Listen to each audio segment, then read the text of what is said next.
বর্ষার শেষ রাত। আকাশে মেঘ নেই, তবু বাতাসে এক অদ্ভুত স্যাঁতসেঁতে গন্ধ।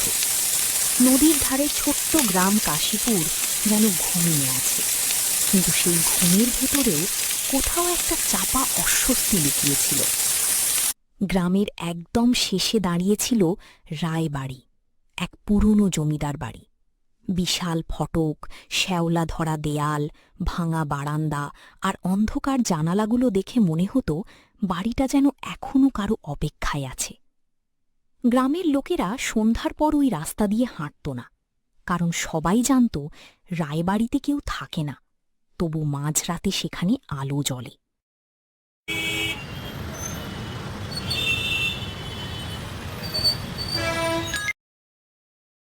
দাদাবাবু, এই নাও তোমার চা। নিচে গিন্নিমা ডাকছে, চা খেয়ে নিচে এসো। কি সারাদিন বই পড়ো তো বলো? আচ্ছা ভজন, তুই ভূতে বিশ্বাস করিস? ভূত? রাম রাম, কেন বিশ্বাস করব না বাপু? এই বইটা দেখছিস, অনেক কষ্টে পেয়েছি কফি হাউস থেকে। এতে লেখা আছে অনেক বছর আগে জমিদার রুদ্রনারায়ণ রায় তার স্ত্রী মৃণালিনী আর একমাত্র মেয়ে ঐশীকে নিয়ে সেখানে থাকতেন। লোকটা ভীষণ নিষ্ঠুর ছিল, গ্রামের মানুষকে অত্যাচার করত, খাজনা না দিতে পারলে বেত্রাঘাত করত। কিন্তু তার স্ত্রী মৃণালিনী ছিলেন একেবারে উল্টো, শান্ত, দয়ালু। লোকমুখে শোনা যায় এক অমাবস্যার রাতে হঠাৎ পুরো পরিবার নিখোঁজ হয়ে যায়। পরদিন বাড়ির ভেতরে শুধু রক্তের দাগ পাওয়া যায়, কিন্তু কোনো মৃতদেহ নয়। তুমি এসব বই কোথা থেকে পাও বলো তো? তুমি আবার ওখানে যেতে যেও না যেন। রাম রাম।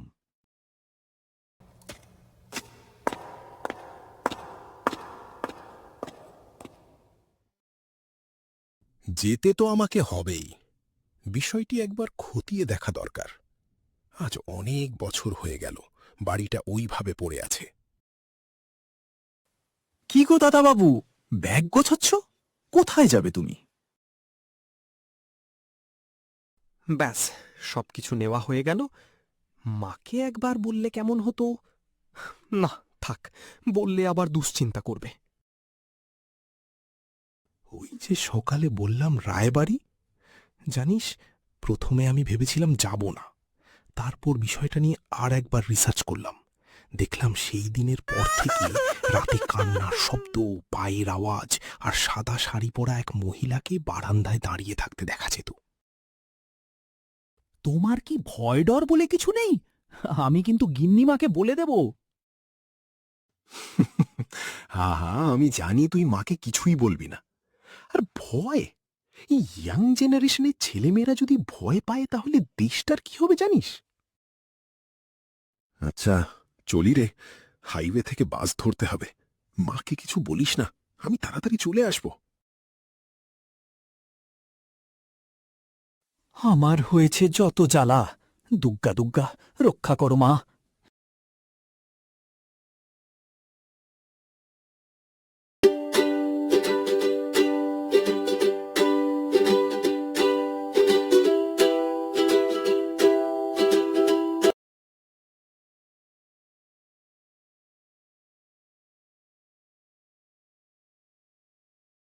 বাহ, গ্রামটা বেশ সুন্দর। কাউকে জিজ্ঞেস করতে হবে। আচ্ছা দাদা, এখানে রায়বাড়িটা কোথায় বলতে পারেন? রায়বাড়ি এই যে রাস্তাটা দেখছেন, সোজা চলে যান।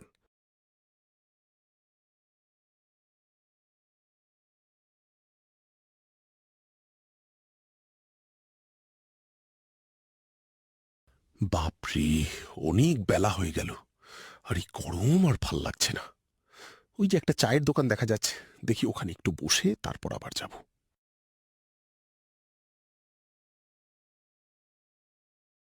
কাকু, একটা চা দেন তো। হ্যাঁ, এই তো দিচ্ছি।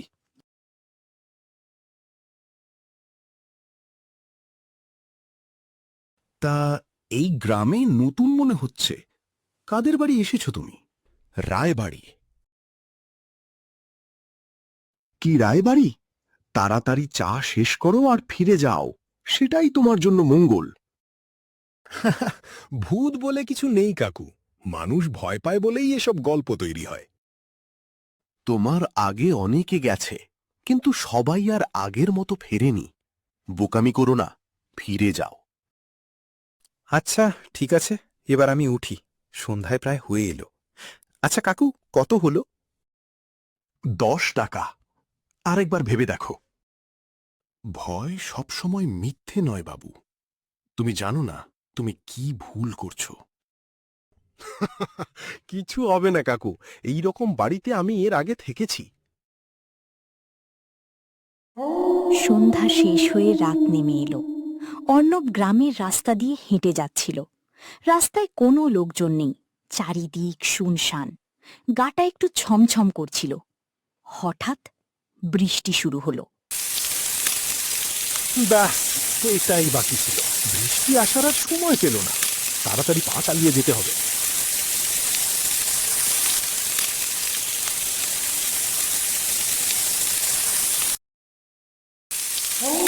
রাত তখন প্রায় অনেক, বৃষ্টি তখনও হচ্ছে। অর্ণব ক্যামেরা, টর্চ আর ব্যাগ নিয়ে রায়বাড়ির সামনে পৌঁছালো। ভেতরে ঢুকতেই একটা ঠান্ডা বাতাস তার গা ছুঁয়ে গেল, অথচ বাইরে তখন গরম। বাড়িটার ভেতর অন্ধকার, মেঝেতে ধুলো জমে। ঘড়িতে তখন 12:30। অর্ণব নিচের বড় ঘরে ক্যামেরা বসিয়ে নোট লিখছিল। ঘরটা বেশ অন্ধকার।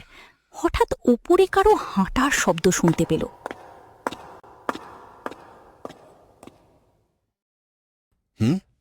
কে কে ওখানে?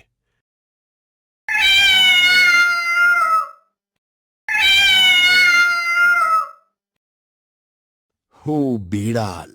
তা এত পুরনো ঘরে বেড়াল থাকা স্বাভাবিক। বেশ ভালোই লাগছে বাইরে বৃষ্টি, ভিতরে এরকম একটা সুন্দর পরিবেশ। এই পরিবেশে একটা উপন্যাস লেখা হয়ে যাবে। কে কি ওটা? এক সাদা শাড়ি পরা অশরীরী আত্মা। ও কিছু যেন ইশারা করে দেখাচ্ছিল। অর্ণব দেখল একটা ডায়েরি পড়ে আছে। অর্ণব ওই ডায়েরির কাছে গিয়ে পড়তে লাগল। আজ রুদ্র আবার একজন চাষিকে মেরেছে। আমার মেয়ে ঐশী খুব ভয় পেয়েছে। এই বাড়ির ভেতর অদ্ভুত কিছু আছে। রাতে আমি কারো কান্না শুনি। ঐশী বলছে সে রাতে একটা কালো মানুষকে দেখে। মানুষটা নাকি তাকে ডাকে। হঠাৎ দরজাটা বন্ধ হয়ে গেল। পুরো ঘর অন্ধকার। এবার অর্ণবের সত্যিই খুব ভয় করছে। আরে দরজা খুলে দাও, কে আছো? দরজাটা খোলো। আমাদের বাঁচাও, বাঁচাও আমাদের। তুমি ঐশী? ও নিচে আছে, তুমি নিচে যাও। কে কে নিচে আছে? আরে কোথায় কোথায় গেলেন?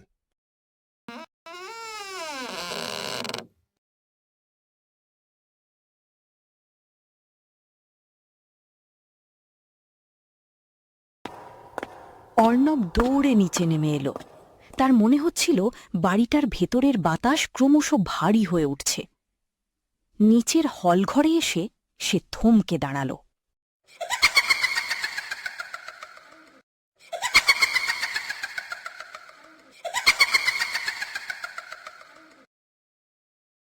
অর্ণবের শরীর ঠান্ডা হয়ে গেল। সে বুঝল এই বাড়িতে সে একা নয়। হাসির শব্দটা ধীরে ধীরে কাছে আসতে লাগল। তারপর অন্ধকার করিডোর থেকে বেরিয়ে এলো একটা লম্বা ছায়া, মানুষের মতো, কিন্তু পুরো শরীর কালো। চোখ দুটো লাল আগুনের মতো জ্বলছে। অর্ণব পিছিয়ে গেল। কে তুমি? তুমি কে? কেন এখানে আছো? এই বাড়ির ক্ষুধা। বহু বছর ধরে আমি এই বাড়িতে আছি। এই বাড়িতে যে আসে তাকে দিয়ে আমি আমার খিদে মেটাই।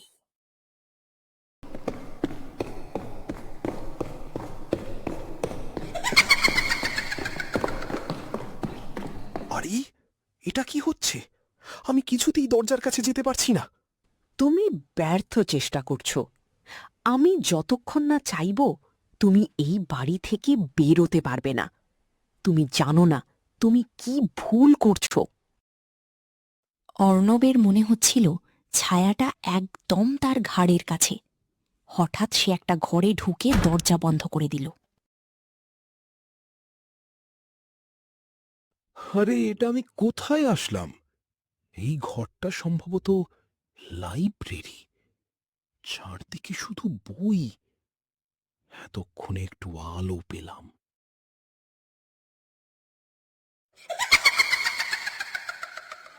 আরে, ওটা কি? কি কি ওখানে? ভয় পেও না, আমি মৃণালিনী। এই বাড়ির নিচে যে ঘুমিয়ে আছে, রুদ্র তাকে জাগিয়েছিল। সেটাই ছিল তার জীবনের চরম ভুল। কে কে ঘুমিয়ে আছে? কাকে জাগিয়েছিল রাজা রুদ্রনারায়ণ? তাহলে শোনো সেই গল্প। অনেক বছর আগে রুদ্রনারায়ণ সম্পদ আর ক্ষমতার লোভে এক তান্ত্রিককে ডেকে আনে। তান্ত্রিক বলে বাড়ির নিচে প্রাচীন এক অশুভ শক্তিবন্দী আছে, তাকে জাগাতে পারলে অশেষ সম্পদ পাওয়া যাবে। অমাবস্যার রাতে তারা গোপনে পূজা শুরু করে। কিন্তু পূজা ভুল হয়ে যায়। যেই শক্তিকে জাগানো হয়েছিল সেটা মানুষ ছিল না। আমাকে ক্ষমা করে দাও, আমাকে, আমার ভুল হয়ে গেছে, আমাকে ছেড়ে দাও। তোরা জানিস না তোরা কি ভুল করেছিস। সবাইকে মরতে হবে, সবাইকে। তারপর একে একে পুরো বাড়িকে গ্রাস করতে শুরু করে। একে একে পরিবারের সবাইকে মেরে ফেলল। ঐশীকে বাঁচাতে গিয়ে আমি মারা যাই, কিন্তু ওর আত্মা এখনো মুক্তি পায়নি। আমি কি করতে হবে? আমি পুরোপুরি চেষ্টা করব আত্মাদের মুক্তি। এটা নাও, এটাকে বাড়ির নিচের কুয়োর ভেতর ফেলতে হবে, তাহলেই ওটা আবার বন্দী হবে। ওকে যেতে দিও না, ও জানে না ও কি ভুল করছে।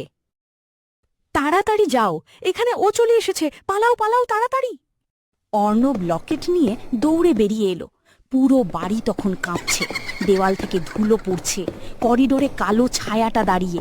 অর্ণব চিৎকার করে পাশ কাটিয়ে দৌড় দিল। সে বাড়ির পেছনের উঠোনে পৌঁছালো। সেখানে এখনো সেই যজ্ঞের আগুনটা জ্বলছে, যেখানে বসে রাজা রুদ্রনারায়ণ আর তান্ত্রিক যজ্ঞ করেছিল। জল তেষ্টায় গলা পুরো ফেটে যাচ্ছে। ওটা একটা কুয়ো মনে হচ্ছে, দেখি তো একবার।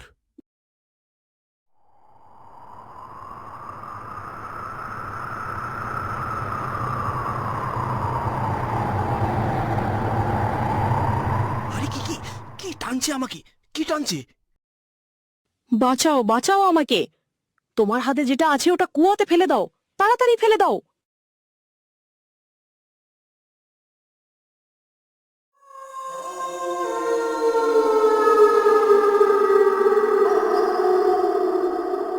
না, খবরদার, ওটা কুয়োতে ফেলবি না। যদি ফেলো তুই মরবি, মরবি তুই। ওর কথা শুনো না, ফেলে দাও, তাড়াতাড়ি ফেলে দাও। অর্ণব চোখ বন্ধ করে লকেটটা কুয়োর মধ্যে ছুঁড়ে ফেলল। মুহূর্তের মধ্যে পুরো বাড়ি কেঁপে উঠল। আর পাচ্ছি না, খুব যন্ত্রণা হচ্ছে। এক বিকট চিৎকারে রাত ফেটে গেল। ছায়াটা যন্ত্রণায় ছটফট করতে লাগল। তার শরীর ধোঁয়ার মতো ভেঙে যাচ্ছে। কুয়োর ভেতর থেকে কালো ধোঁয়া আকাশে উঠল। তারপর হঠাৎ সব শান্ত, নিস্তব্ধতা।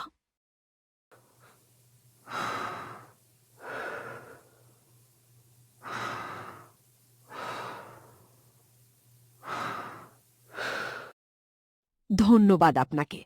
আজকে আপনার জন্য আবার আমি নতুন জীবন ফিরে পেলাম। কে তুমি? ঐশী? হ্যাঁ, আমি ঐশী, আর এ হচ্ছে মৃণালিনী। চলি, অনেক বছর পর আমরা মুক্তি পেলাম। দুজনের শরীর ধীরে ধীরে আলোর মধ্যে মিলিয়ে গেল। অর্ণব অনেকক্ষণ চুপ করে বসে রইল।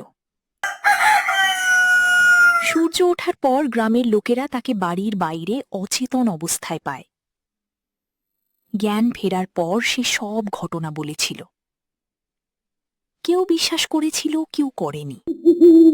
কিন্তু সেদিনের পর থেকে রায়বাড়িতে আর কখনো আলো জ্বলেনি, আর কোনো কান্নার শব্দও শোনা যায়নি।